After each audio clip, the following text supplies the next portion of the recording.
هغه تاسو بل ورځ کتلي دي چې خان صاحب راغی تغبۍ ته او د ټول تغبۍ تحصیل وکتل د ټول عوامو وکتل زه به دا ووایم چې په تغبۍ په تاریخ کې داسې جلسه چېرته شوې نه ده او نه به تغبۍ تحصیل کې مور نر بچې راوړي چې داسې جلسه نه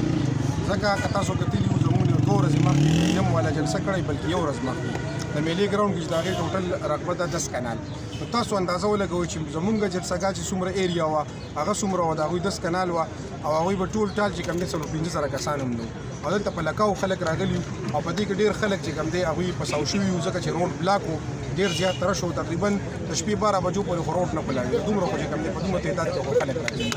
او کالونی پول ورته وایي هلته موږ سټیج لګولی و او د جلسې اخري سر چې کوم دی هغه نه معلومېدو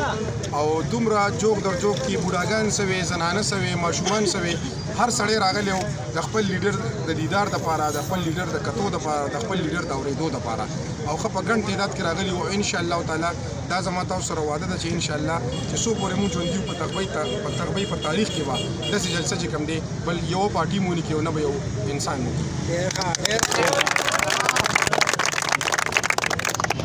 تاسو د عمران خان سره څو ورځې مخکې ملاقات شوې دی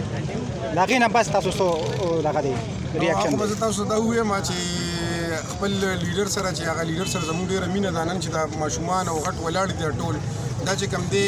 چا دپاره راغلي وو دا صرف د خپل لیډر دپاره راغلي او د دوی چې مینه وه د سهار راغلي وو 8 بجې او 15 بجې شوې لا اوس هم په انتظار کې دي چې زموږ د لیډر د الیکشن څه فیصله راتلونکې ده نو دا خو به زه به تاسو ته دا ووایم چې د لیډر سره مینه زموږ دومره بې انتها ده چې بوډۍ زنانه سړي ماشومان غټ واړه ټول صرف چې کوم دی دا یو اواز کوي چې خان او عمران خان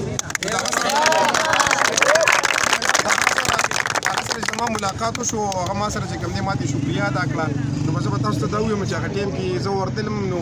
ما ته ښکارېدو چې زه ور روان یم خو چې کله را سره په خیر وکړو شکریا له ادا کړه نو ما ته بیا پته نه لګېده چې زه اوس کوم ځای کې ولاړ یم او چېرته روان یم